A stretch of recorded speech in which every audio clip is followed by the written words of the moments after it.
In an effort to strengthen State Electoral Commission to meet up with international standards in conducting free, fair and credible elections at local government levels, Chairman Independent National Electoral Commission (INEC) Professor Mahmood Yakubu says the use of card reader technology will be made compulsory for conduct of elections at all levels.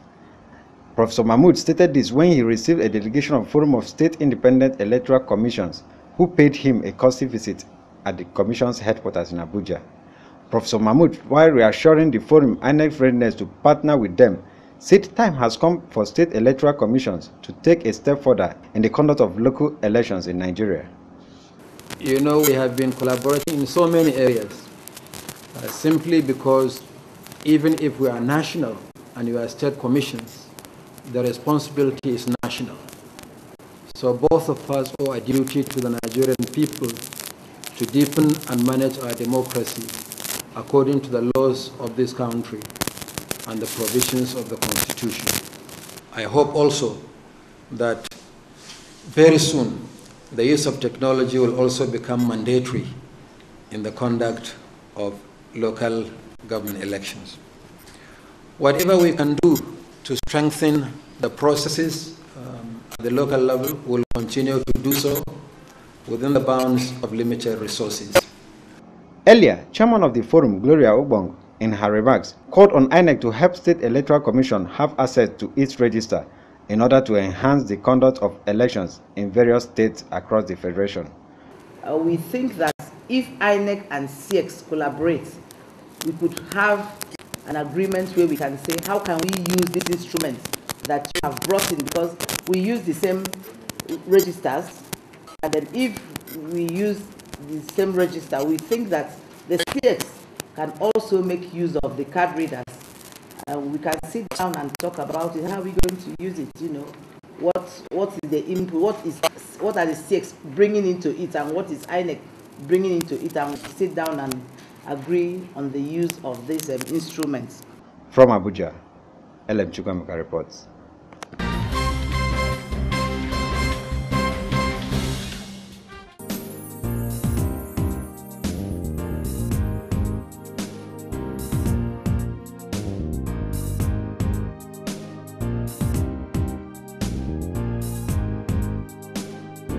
One of the challenges of internally displaced persons in Nigeria is access to healthcare service, which is the second important consideration after food, water, and shelter.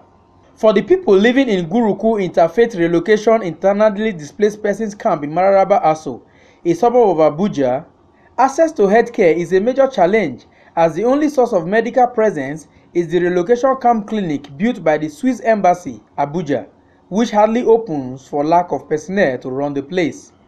You can imagine their joy when a non-governmental organization, Zoram Islamic Global Foundation, in collaboration with the Yakubu Gowon Center and the Federal Ministry of Health, took an intervention program to the Guruku relocation camp on viral hepatitis, hypertension, and infection prevention and control to sensitize them on some of the basic ways to stay healthy and avoid infectious diseases. For Barrister Zainab Marwa Abubakar, the CEO of Zoram Foundation, helping the less privileged is like a calling for her, as that is the only way she feels she can help give back to the society. I think it's my purpose in life. Yes, I'm a barrister, but I mean, we can all be humanitarians if we want to. We can mix it up if we wish. So I'm a barrister by profession, but definitely in my heart and my purpose in this world is to be a humanitarian. We get funding from organizations, from individuals. This Omo that you saw us sharing, for example, was donated from England. A lady said she wanted to send something for the inhabitants of this camp that they would use to clean themselves up. So she sent them. We do a lot of charity, a lot of food, clothes, and the rest. But this, as you know, is on hepatitis and hypertension. It's health-based. So this is our first action. For Mr. David Wendu of the Yakubu Gowon Center and Dr. Omede Ogu of the Federal Ministry of Health, viral hepatitis, hypertension, and other communicable diseases are very common in places like internally displaced persons camp, with low awareness where emphasis is mostly on survival of the fittest. Well, the prevalence rate in the entire country is 11% for B and 2.2% for C. But what normally happens in a place like this is the condition can up it a little bit. but not very outrageous. But just like you have seen in the course of orientation of the camp now, out of over 100 adults and children, excluding children, I may ask a specific question. How many of them have heard of viral hepatitis before now? You saw the response, nobody.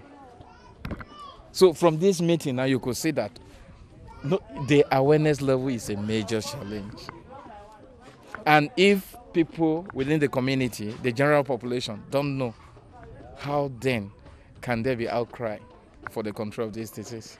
So it's been one of the major, number one problem is awareness. Dr. Omede also gave a little overview on the effort of the Federal Ministry of Health on viral hepatitis. And generally implementing partners that have specific interest for the control of viral hepatitis. And this technical working group has so far been able to develop a national policy for the control of viral hepatitis. I could confidently say that Nigeria is one of the first globally that have done that. We have also developed a national costed strategic plan spanning over the period of 5 years, 2016 to 2020, which has placed an average cost to implement viral hepatitis in the country at $131 million conservatively. And then we have developed a national guideline for the prevention and control and treatment of viral hepatitis. So these are some of the things that the Federal Ministry of Health have done. And a lot of other NGOs have also contributed their effort, staggered all over the country to see what they could do. And then together we could speak with the same voice. They also took time to advise Nigerians on what to do to avoid late diagnosis. My advice for Nigerians is two. The first is that we should love our neighbor, our brothers. We should show love to everyone. We shouldn't think that we're better than anyone. I believe Hemingway said that there's nothing noble in being better than other people. What is noble is being better than you were yesterday. So I think that is the main thing that I want people to take away. And also, we shouldn't stigmatize those that are not where we think we are. So all these people in the IDPs, all the people that are not rich or clean as we feel that we are, we should spread our hands out and embrace them. We shouldn't have any stigma in our minds. Nigerians generally should test and find out their status. When you test, there's national policies that once you test a person, vaccinate the person if he's negative, so that there will be no exposure to further infection or to infection at all. If you go for a test and the test is a place recognized by Federal Ministry of Health, you are bound to get the minimum package, which is test and vaccinate.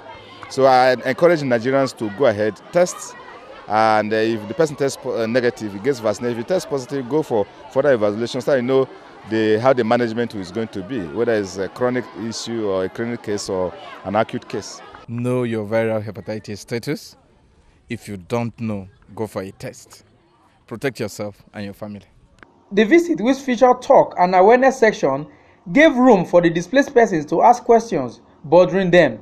The women were also given some relief materials to help cushion the effect of the hardship on them. In Abuja, I am Festus Ejiroge Nefife for Ben Television. Hi, Mike. Babe, it's been over 12 hours. Are you done thinking about it? Is the answer yes? Convince me. I know how much confidence that'll mean to you. Let me take you somewhere. Where? What's that? A superior leading international hospitality chain in the heart of Africa. And? They offer very distinct services. Their meeting halls and all their hotels offer conference solutions that can help plan a perfect function for any occasion. They feature outdoor catering and provide services for any size event. Keep going. You got me thinking now. The beauty, the decor, and the views. It's the hotel experience you always dreamed of. They have up-to-date entertainment and a variety served at the fast food restaurant and snack bar. Oh, and don't even get me started on the garden bar or the nightclub. You would have everything you need within your reach without having to go out. Wow. So what if I want to... Cook? They got you, babe. The rooms are thoughtfully furnished with facilities that aid proper cooking, just like you would at home. Where is this place? And it's sweets. Wow. So, will you marry me? Yes. How can I refuse? Not at Sweets, a colorful affair.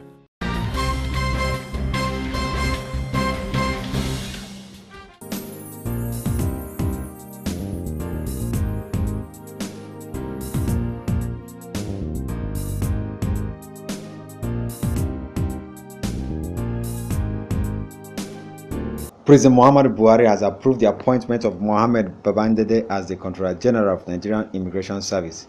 Until his appointment, Mr. Babandede was a Deputy Controller General of the Nigerian Immigration Service headquarters. He replaces Mr. Bartins Abeshi, who retired from the Nigerian Immigration Service at the end of his tenure.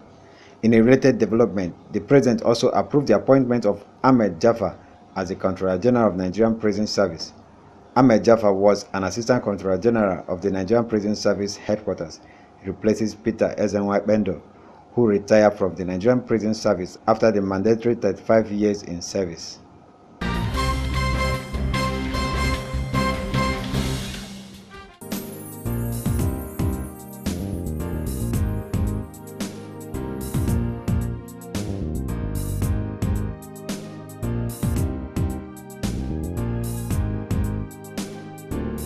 The Nigerian Senate says over 162 motions have been read on the floor of the Red Chamber in the last 10 months of the 8th National Assembly.